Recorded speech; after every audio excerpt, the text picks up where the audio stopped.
Jayo Radha Madhava Kunja Bihari.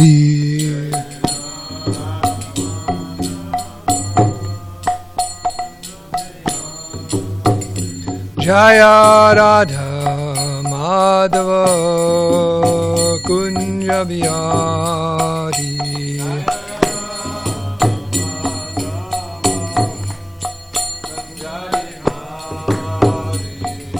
Gopi Janavallabha Girivardhari.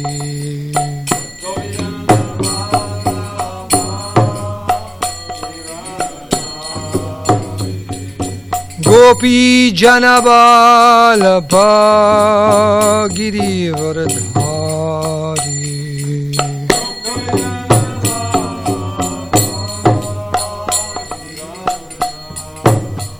Yasodanandana Braja Jana Ranjano.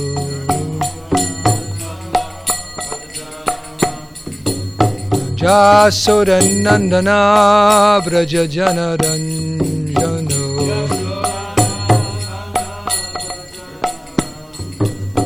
Jamunatira Vanachari.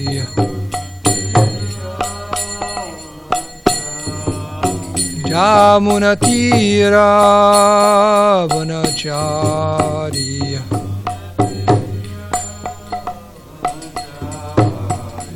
Jaya Radha Madhava Kunja Bihari.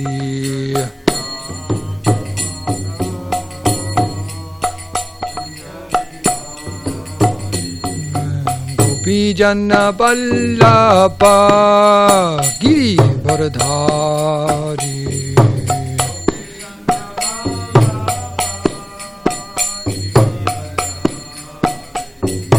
Gopi Jana Vallabha Girivardhari.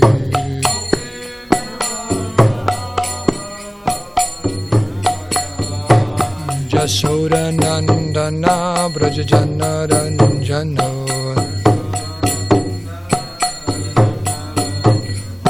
Yasodanandana Braja Jana Ranjano. Jamunatira Vanachari. Jamunatira Vanachari. Jai Radha Madhava Kunja Bihari.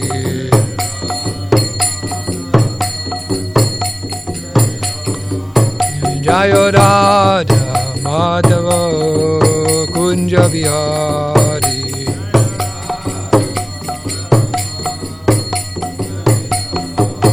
Jaya Radha Madhava Kunja Bihari.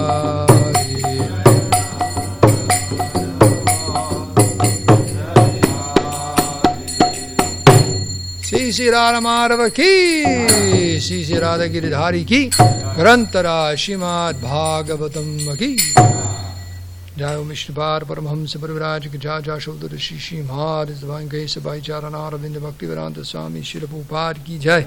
Jai Vishnu Paramahamsa Parivraj ki Jai Jashodhara Shri Maharaj Divine Grace Srila Bhakti Siddhanta Saraswati Goswami Maharaj Prabhupada ki Jai. Ananta Koti Vaishnava Vrinda ki Jai. Grantara Srimad Bhagavatam ki Jai. Samaveda Bhaktivinoda ki Jai. Go Premanandi. All glories to the assembled devotees. All glories to the assembled devotees. All glories assembled devotees. All glories, all glories. Sisi Guru, Si Gauranga.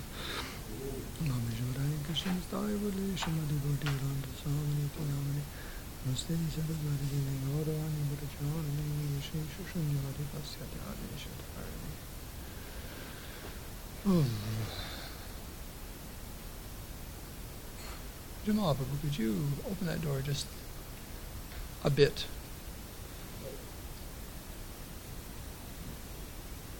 A pinch. Well, I think we should ask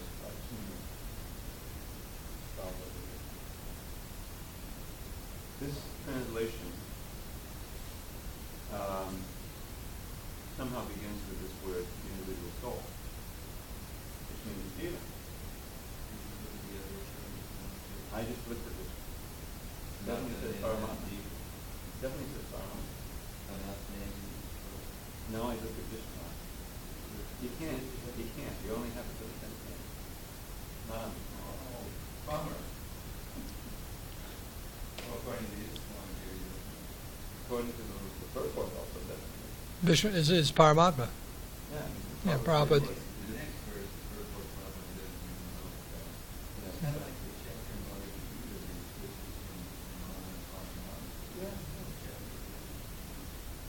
in 13th. So I think it should take the lead. So the first word is the super soul, not the individual. So we need translation. Thunderbolts start coming down. Are we good? You have a lightning rod on because you're the editor. Okay, it'll come down on me. Go on.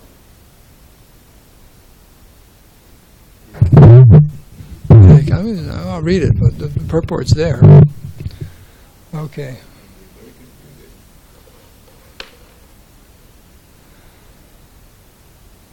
So, reading from the Srimad Bhagavatam, Canto 4, Chapter 20, controversial verse number 7. Translation. Not controversial at all. It needs explanation. The Acharyas have already explained it. Om Namo Bhagavate Vasudevaya. Om Namo Bhagavate Vasudevaya. Om Namo Bhagavate Vasudevaya.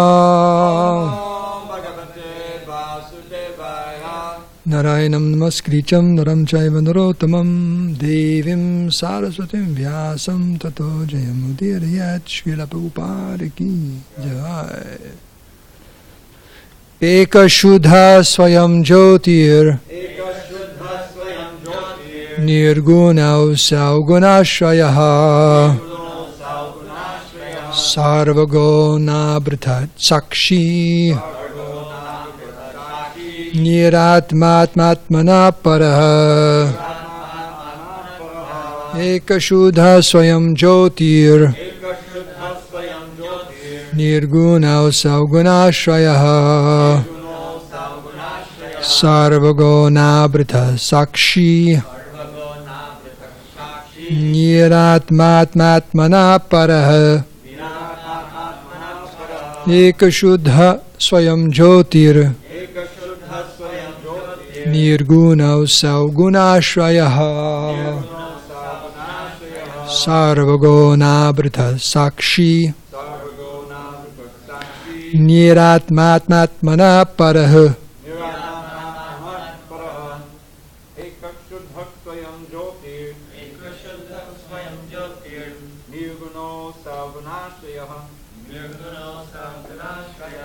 Sarvagonabrita Sakshi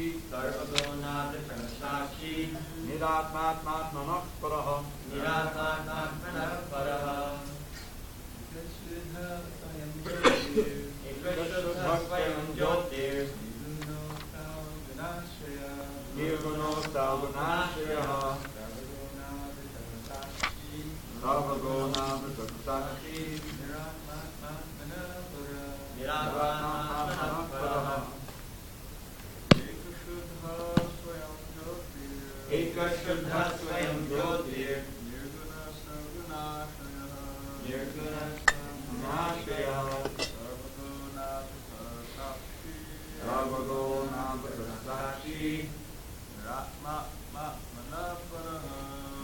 Matmatmana Paraha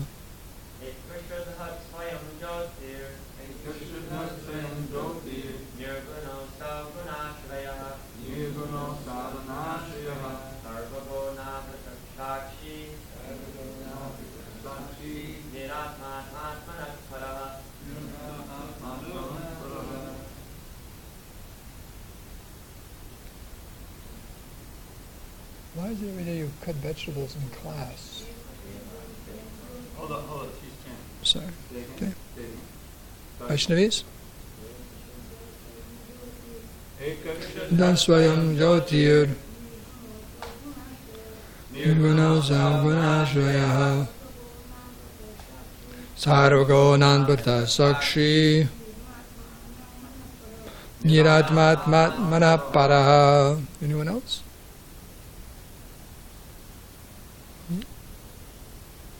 Synonyms. Ekaha, one. Shuddha, pure. Swayam, self. Jyotihi, effulgent. Nirgunaha, without material qualifications. Asau, that. Guna ashayaha, the reservoir of all good qualities. Sarvagaha, able to go everywhere. Anavritaha, without being covered by matter. Sakshi, witness. Niratma, without another self. Atma atmanaha, to the body and mind. Paraha, transcendental. Translation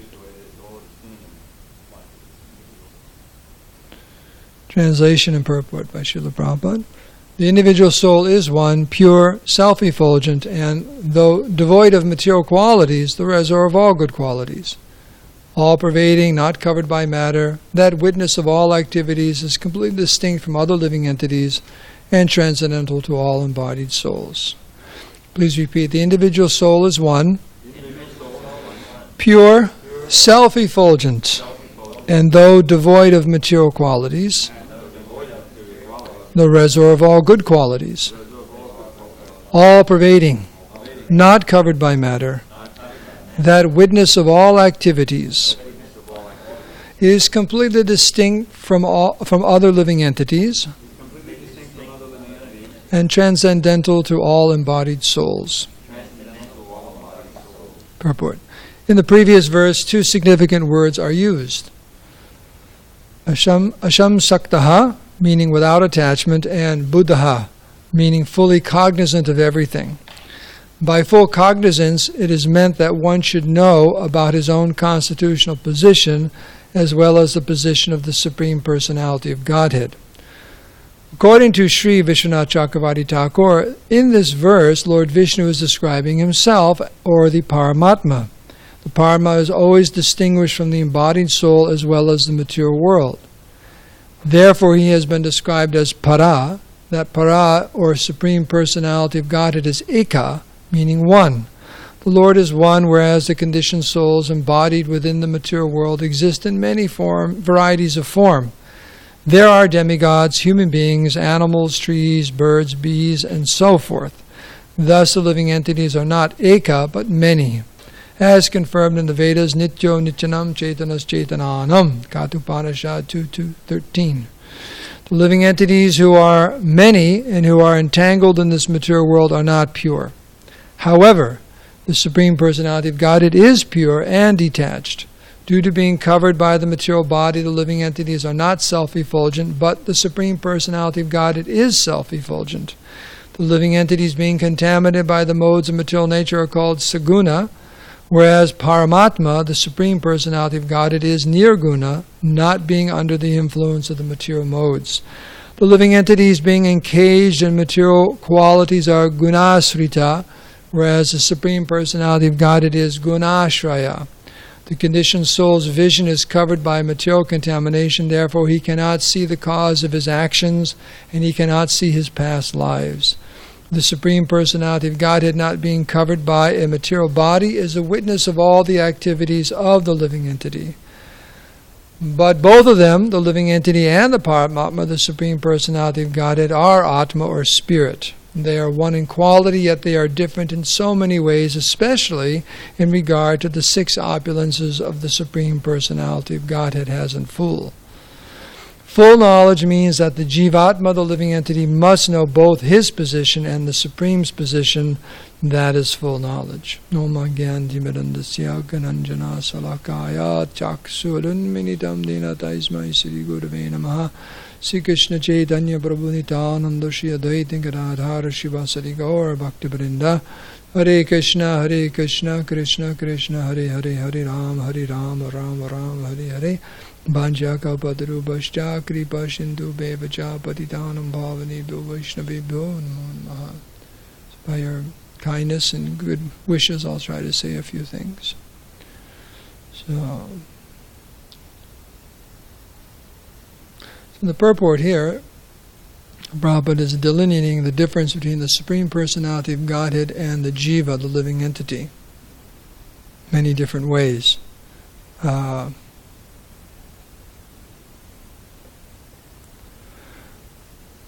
Maya means the illusion of the living entity is to imitate the Supreme Personality of Godhead. And he tries that in two different spheres. One is in the material world, and when he becomes frustrated with material existence, he tries to do that on what he considers to be a spiritual platform. That he becomes God. Prabhupada refers to that as the last snare of Maya. So out of imitating, becomes frustrated with imitating Krishna in this material world, so he tries to bump it up a few notches. Right? Aham brahmasmi tattvamasi. I am that spiritual being. No, I'm not this material world. This material is all illusion. I'm God. I'm a spiritual entity. So these are both illusions, and it's the root of all illusion is that we're all trying to imitate Krishna, not serve Krishna. Our jiva subhoy nichira Krishna das. Anything but that. Anything but that. What is that saying about I'd rather be someone in hell than someone in heaven? Yeah. So I'd rather be a king in hell than so like you cut off your nose or spite your face like that. What does it do? I'd rather go to hell. In fact, it was interesting. My wife was watching the Democratic debates, and I walked by, and there was a commercial. There was a commercial for atheism. An appropriate place. Some man was speaking. It was something like, I don't know, there is no God, or, anyways. And he was asking for donations for atheism, atheistic group. And he's speaking very, very, eloquently and with con fuerte, And the last thing he said was, I'm not afraid to burn in hell. Ha, ha, ha. That was his last words. I'm not afraid to burn in hell. So here it is, it's like on TV collecting donations for atheism. And, there is no God. We're just all in this material world enjoying like anything. So that mentality is actually deeply rooted in the soul. In the soul, it's the illusion that we all have. That covering. But it goes very, very deep. That's the point. It's very, very deeply rooted. It's a covering of the soul. It's the reason we were asked, would you kindly leave the spiritual world? It is like someone comes in the temple room, they're inebriated, or they won't take their shoes off, or this and that. So will you kindly leave? Ask them, and they won't stop. So you say, will you kindly leave the temple? And if they won't, then Janardhan helps them out the door. Or we call Jamal here. He's kind of tall. He looks down. Will you kindly leave? So there was a time when we were asked, will you kindly leave the spiritual world? Because you got the wrong idea. Just like people come to the temple, if they have the wrong idea, I'm afraid you're not welcome here. And when you can adjust your mentality and your behavior, you're welcome back. The door is wide open. So there was a time we were asked to leave, and it's because of that mentality or that misunderstanding, and that's what's been described here. Somehow or other, we're thinking we're that Supreme Personality of Godhead. And we're trying to act that out foolishly in the material world, or even on a spiritual platform. And that's the Mayavadi understanding. That, we're all God. We're all God. That's the last snare of Maya. So in this purport, quoting on the verse, Srila Vishwanath Chakravarti Thakur is explaining there are differences, big, big differences between us and the Supreme Personality of Godhead. So the Vaishnav understanding. This is the Vaishnava understanding. We're eternal servants of the Lord. We're not God. And what does that actually mean? Prabhupada refers to that twice here about knowledge, is to understand the real position of the jiva and the Supreme Personality of Godhead. And you can say this material world, those three things, right? The living entity, God, and the material world. What's really going on here? So he's pointing out different things here. Even in the Bhagavad Gita, Arjuna asked to clarify that. In the beginning of the 4th chapter, when Krishna says, Imam vivasute yogam proktam vivaswan manave praha manukshvakave bravit. He said, many millions and millions of years ago, I instructed the same science to Vivaswan. And Vivaswan gave it to Manu, Manu gave it to Ikshvaku. And Arjuna said, wait a second, you're my contemporary. How am I to understand that you instructed the same message to Vivaswan millions and millions of years ago? And Krishna explains the difference between him and Arjuna. He said, many, many births both you and I have passed. I can remember all of them, but you cannot. So there's a difference. In other words, actually we're all eternal. The living entity is eternal and Krishna is eternal. And that's the same quality, but Krishna, he's the supreme eternal. Nityo nityanam chaitanas chaitananam. That's quoted here in the purport. There are many, many eternals. That's true. Every living entity is eternal. But nityo, amongst all the eternals, there's one supreme eternal. Chaitana chaitananam. There are many conscious beings. So many living entities are conscious. But there's one who's supremely conscious, and Krishna explains that in the Bhagavad Gita. Vedaham samatitani vartamani charjana bhavishyani cha bhutani mam tu vedana kaschana. The difference is, as far as Krishna's knowledge, he says, I know everything past, present, and future. I know all living entities, but me, no one knows. So we don't even know, So Krishna knows everything. And then that verse goes on to say, just like the first verse of the first word of this verse is what? Eka. So eko bahunam yovadadati kaman. That's the rest of that verse from the Kathopanishad. Is it Kathopanishad? Yeah. That he alone. What's the difference between all these eternal beings and all these conscious beings? Eko bahunam yovadadati kaman. That one jiva, or not jiva, that one conscious being is fulfilling the desires of everyone else. Taking care of everyone else. Everyone else. There's a difference there. So, let's see here. So that point is made here in a few places in the Bhagavad Gita. And that's one of the very first ones where there's a distinction between Krishna and the jiva. And it's brought out over and over and over again in the Bhagavad Gita. It's amazing that sometimes people try to, out of the Bhagavad Gita, get some kind of impersonal message. And Prabhupada would always quote that one scholar who said that in the 9th chapter when Krishna says, surrender unto me, it means not to Krishna, that unmanifest within. Where is that? It doesn't say that at all. That's not in the Sanskrit or anything. Krishna says, Mam, me. So that's just again. That's the illusion. That's the voice of Maya speaking. Like that, the living entity wants to push Krishna out of the picture, right? Krishna's asking throughout the Bhagavad Gita, Sarvam Dharmam Parityajya, surrender to me, become my devotee, Manmana Bhavamad Bhakto, Madhyaji Mam Namaskuru. And somewhere or other, the Prabhupada says, unscrupulous. What does unscrupulous mean? Do you know that? Over there, the eggplant cutter. What does it mean, unscrupulous? You know? No scruples, yes. Okay, we got that far. And what's a scruple? Right. No principles. Right and wrong? Like that. So probably commentators, probably because unscrupulous commentators, right? They try to remove Krishna from Bhagavad Gita. Here's Krishna explaining himself, and somehow or other they have the audacity and the lack of scruples to just pull Krishna right out of the Bhagavad Gita. What is that? Prabhupada says, if you want to make up your own philosophy, go ahead and do it. But don't use Krishna's words to propound something which Krishna's not even saying.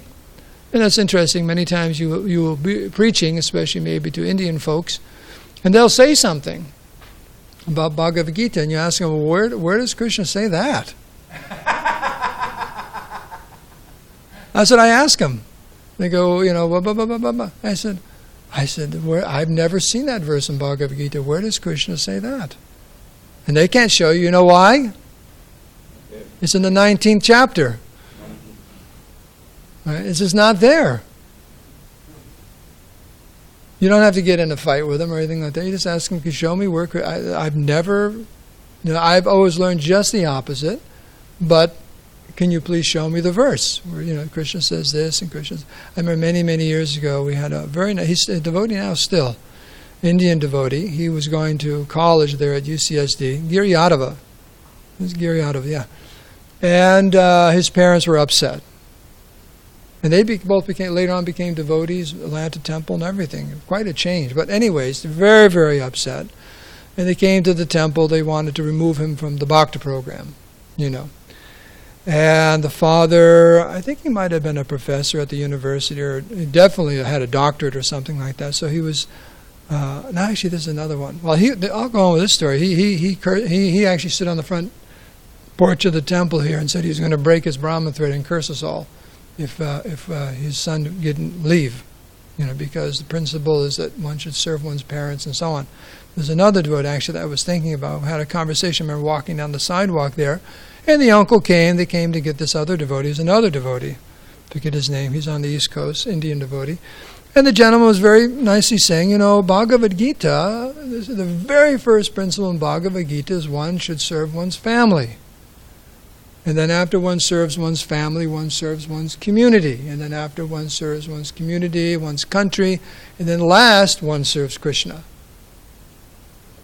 So, our son, my nephew, he shouldn't be here. He should serve his parents, because his parents lived somewhere else. So that's what Krishna says in Bhagavad Gita. I said, can you show me that verse? Or for one's first responsibility in life, ultimate responsibility is one's parents and family. Then gradually it works. Then if you got time, then comes Krishna. He's the last. He's on the last on the list, at the bottom.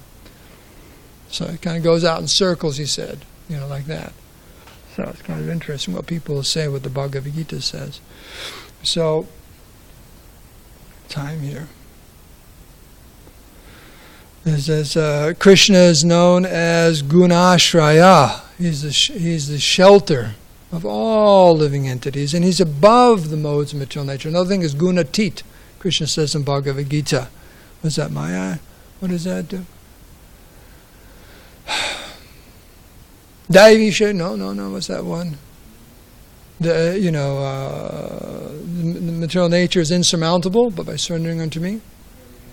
Daivisha gunamayi, mamaya duratya, mamave. Okay, but there's gunatit. Somewhere in Bhagavad Gita it says gunatit. Gunatit means above the modes of material nature. Krishna is above, whereas we are gunamayi. Is that it? Oh, that's it. Okay. Samati, above. That's the difference. It's like the sun is always above the clouds. It produces the clouds, but we are below the clouds. And sometimes it's a sunny day, sometimes it's a cloudy day, but it's never a cloudy day for the sun. It's never a cloudy day. If there is a weatherman on the sun, the weather's really easy there. Just like today, it's sunny. My mother told me they used to go to Florida all the time, years and years ago. And it's always sunny in the winter, and it'd always just be on the weather, on the newspaper, it'd always be different, either how many suns or palm trees. That's all. There's never clouds, never anything, just always sunny. So, there's probably no meteorologist on the sun because there's no job. It's just always a sunny day. So Krishna, he's always above the modes of material nature, whereas we have a tendency, of course, here in the material world, we're under the modes, like that. This gunashrita, we're taking shelter. We're actually taking shelter of the modes of material nature. Ignorance, passion, and goodness. We're all real cozy. We're cozy with the modes of material nature. That's the problem, like that. But Krishna is always above the modes of material nature. That's the difference. And full of knowledge. That's one thing about the impersonalists. How is it? The big question is, and there's a verse by Yamunacharya about this also, if the jiva and the Supreme Personality of Godhead are the same, then and then God, who's all-knowing, how could he be forgetfulness? How could he be an illusion? How's that possible? The jivas, we're all obviously an illusion and forgetfulness, so how could we be God? Because how can God forget everything? And sometimes they respond, well, it's a pastime. Well, pastimes lila means enjoyment, and we're not enjoying. So the philosophy really breaks down. And then they say it's beyond words. And it is beyond words because there's no way to describe such a foolish philosophy and make any sense out of it. But it's to understand thoroughly the difference between Krishna and the jiva is very, very important in our position. Krishna is the worshipable Supreme Personality of Godhead. Sometimes the commentators, they don't understand who Krishna is. The Indians, Hindus, Neo-Hinduism and so on, all the different gods. And sometimes I was just reading some selection by Chaitanya Charan. He was saying that they talk about Krishna in the month of Damodar, and Krishna is stealing the butter and this and that, and they consider it amusing, Krishna's pastimes in Vrindavan. And so many Indian tourists go to Vrindavan, especially in the month of Kartik, and Krishna's Leela is very amusing. They find it amusing. But he was saying in this article he wrote that when you actually understand who Krishna is, the Supreme Personality of Godhead, then you go from amusing to amazing. Krishna's actually not amusing, he's amazing. His pastimes are amazing, they're completely transcendental. He's the Supreme Personality of Godhead. So we have to go beyond being amused by Krishna to amazed by Krishna, because he's the Supreme Personality of Godhead, and all of his pastimes are completely transcendental. He's completely transcendental, and all imbued with divine ecstasy and love, and meant to deliver every single conditioned soul in this material world. That's not amusing. That's amazing. So there's a big difference. And just, oh yes, Krishna, stealing the butter. Very nice. Like that. So that's what it means. Like Krishna says in Bhagavad Gita, the verse about Janma karma chame divyam evam yo veti tattvataha. One who understands me, my birth and my appearance and my activities in truth, tattvata. Such a person, when leaving this world, never comes back again. That's what it means to understand Krishna and tattvata. They're Janma karma chame divyam, divine. They're divine. They're nothing of this material world. He's the Supreme Lord, appearing in this world for displaying his pastimes, for the deliverance of every single conditioned soul. So, there's a big difference there. So according to that clock over there, I'm supposed to wind this up. So we can end here. If there are any comments or on this purport or verse, we can open it up.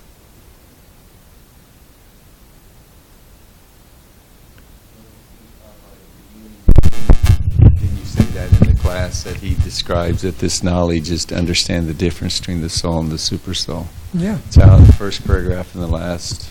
That's what full knowledge means. That the jiva, the living entity, must know both his position and the Supreme's position. And tattvata, in truth. And I was just listening to a lecture the other day, and it said, what is the difference between the knowledge of a beginning devotee and a very advanced devotee? It's the realization. Knowledge is there, but advanced means it becomes revealed. It's not theoretical, it's not book knowledge. Within the heart, Krishna dadami buddhi yogam tam. Krishna actually reveals it. So the amount of conviction and faith and revelation is what changes. You quote the same verse. I always remember that people said, I saw Prabhupada only once give a class in Philadelphia the morning of Rath Yatra. And it was amazing, it was interesting, because there were so many devotees in that temple. It's a house, a little Philadelphia temple, that not everyone could fit in there. I mean, devotees, hundreds of devotees in the windows, crammed in the windows, and this and that, in the temple room, and we were actually in a room across the hall. They had a speaker. And guess what happened? speaker broke. So it was like all these brahmacharis like squeezing like 15 tribals trying to get to the door at the same time to see Prabhupada give class. And I got my head in there like this, So all these like 100 heads in the door watching Prabhupada. Anyways, and that was a lecture where Prabhupada said about the donkey, the carrot. He said that donkey can go on like that for millions of years, just following the carrot about the conditioned soul. But anyways, what caught me is when especially seeing Prabhupada in person, was whatever he said, even the simplest things about the philosophy, you knew he had complete realization of it. When he said, "We're not the body," we're not the body. Krishna is the supreme. That was it. So same things came out of his mouth as devotees I had seen give class. I'd been in the temple for maybe a year or so at that time. I was 75, I think, 74, 75, I think was the Rath Yatra there. But that was the big difference. It just, every single word was laden with complete realization. And you felt it. You just felt it. Coming right off the Vyasa sign, you just felt it. It just filled the room. Very, very powerful. So that's the difference. So, but that's what means full knowledge. So we have to be, that's our fullness. Not that we're God and we understand everything, but we're full with that realization of who we are and who Krishna is to the fullest extent, full revelation. So we can, any other comments? I just have a question. So, what exactly is meant by the last snare of Maya, like when somebody thinks themselves one with the Supreme Personality? Does that mean that that's Maya's biggest trick, or that means it's Maya's last trick? Well, Prabhupada explains it like this. We try to enjoy the material world, right? We tried everything. So the impersonalist thinks, okay, well now I'm done with Maya. I'm done with Maya. I will become free. I am God. The snare is, it's another trap. So here it is. He thinks he's getting out. It's the last. It's the last one. It's still a trap. It's the last trap. You think you're free from illusion, but guess what? You've caught yourself in another illusion that I'm God. So in that sense, it's the last snare, last trap. Because he thinks he's getting out. But guess what? There's another one. We have to pass through that also. We're not enjoying this material world, and we're not God. We're eternal servant of God. So in that sense. Is there any other comment on the last snare? Okay. Okay. This word all-pervading, this appears in the same phrase. It's sarvaga. Yes. Appears in the Bhagavad Gita, describing the individual soul. And I think what we had in the Macmillan Gita was all-pervading, but all-pervading is God, But as Prabhupada defines it here, able to go everywhere, that's the soul, the individual soul. Yeah. So that was changed in the translation in the Bhagavad Gita, and that may be all we need to change here.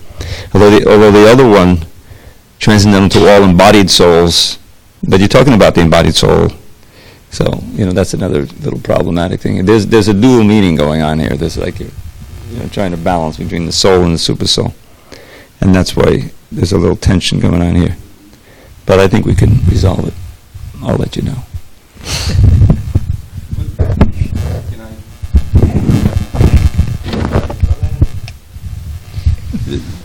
When he's talking about the difference, he's always talking about the conditioned soul's difference with the in making the distinctions, isn't he always talking about the nitya buddha instead of the I'm just talking about the translation now. Oh yeah, but okay.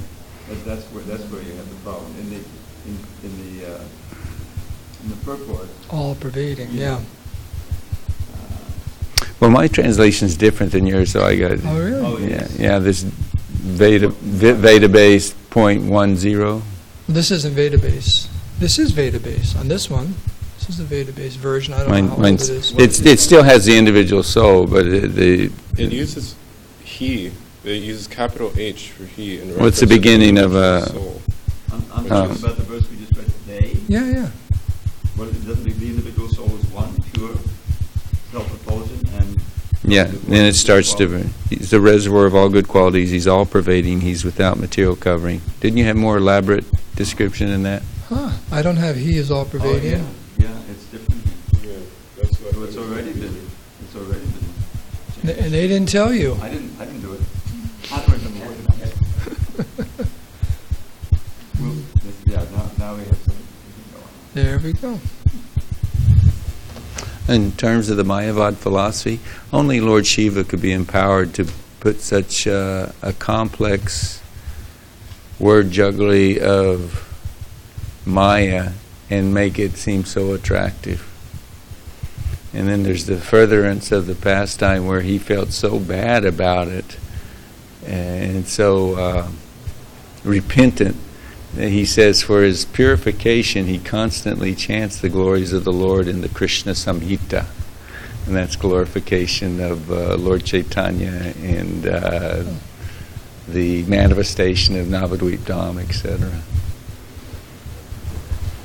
So if you're feeling bad about something, go to Navadvip. Go to Mayapur.